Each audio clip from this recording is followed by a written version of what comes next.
અલગતાવાદી લોકો અને તત્વોને ભાજપના સાંસદ મનસુખ વસાવાએ ચેતવણી આપી છે। ભરૂચના સાંસદ મનસુખ વસાવા 7મી વાર લોકસભા ચૂંટણી જીત્યા છે, ત્યારે રાજપૂત સમાજ અને રાજપૂત યુવક મંડળ રાજપીપળા તરફથી મનસુખ વસાવાનું સન્માન કરવામાં આવ્યું। આ કાર્યક્રમની અંદર સાંસદ મનસુખ વસાવાએ ચૈતર વસાવાની ભીલ પ્રદેશની માંગને લઈને જવાબ આપ્યો કે ભલે પાકિસ્તાન અને બાંગ્લાદેશ અલગ થયા, પરંતુ ભારત તો એક જ દેશ છે। આવા અલગતાવાદી તત્વો દેશને તોડી નાખવાની વાત કરે છે। આ કહેવાની હિંમત માત્ર મનસુખ વસાવામાં જ છે।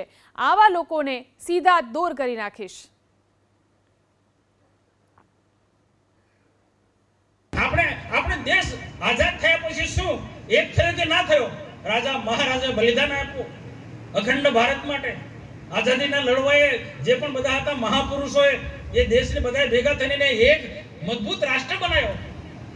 ભલે પાકિસ્તાન અને બાંગ્લાદેશ ધીરે ધીરે અલગ થયા છે, પણ આજે અખંડ ભારત છે, આજે મજબૂત ભારત છે।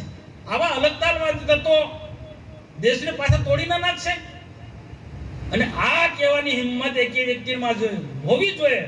મને ખબર છે કે આ વસ્તુ બોલવાથી મને કેટલું મોટું નુકસાન થાય, પણ એનાથી ડરતો નથી। પેલું રાષ્ટ્ર મહાન છે, દેશ મહાન છે।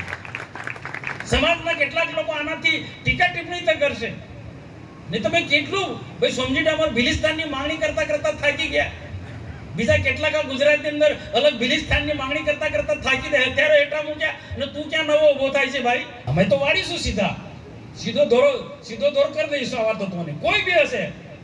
ભરૂચના સાંસદ શ્રી મનસુખભાઈ વસાવા સાહેબનો સત્કાર સમારંભનો કાર્યક્રમ રાખેલો હતો।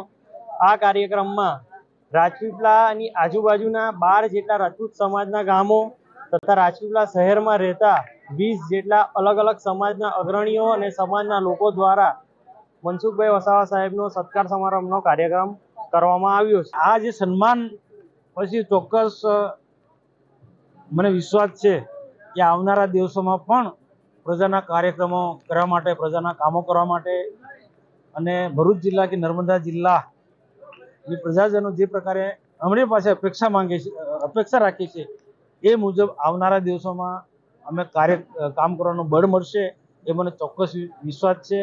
અને મા હર્ષદ્ધિની કૃપા સદૈવ અમારા પર બની છે।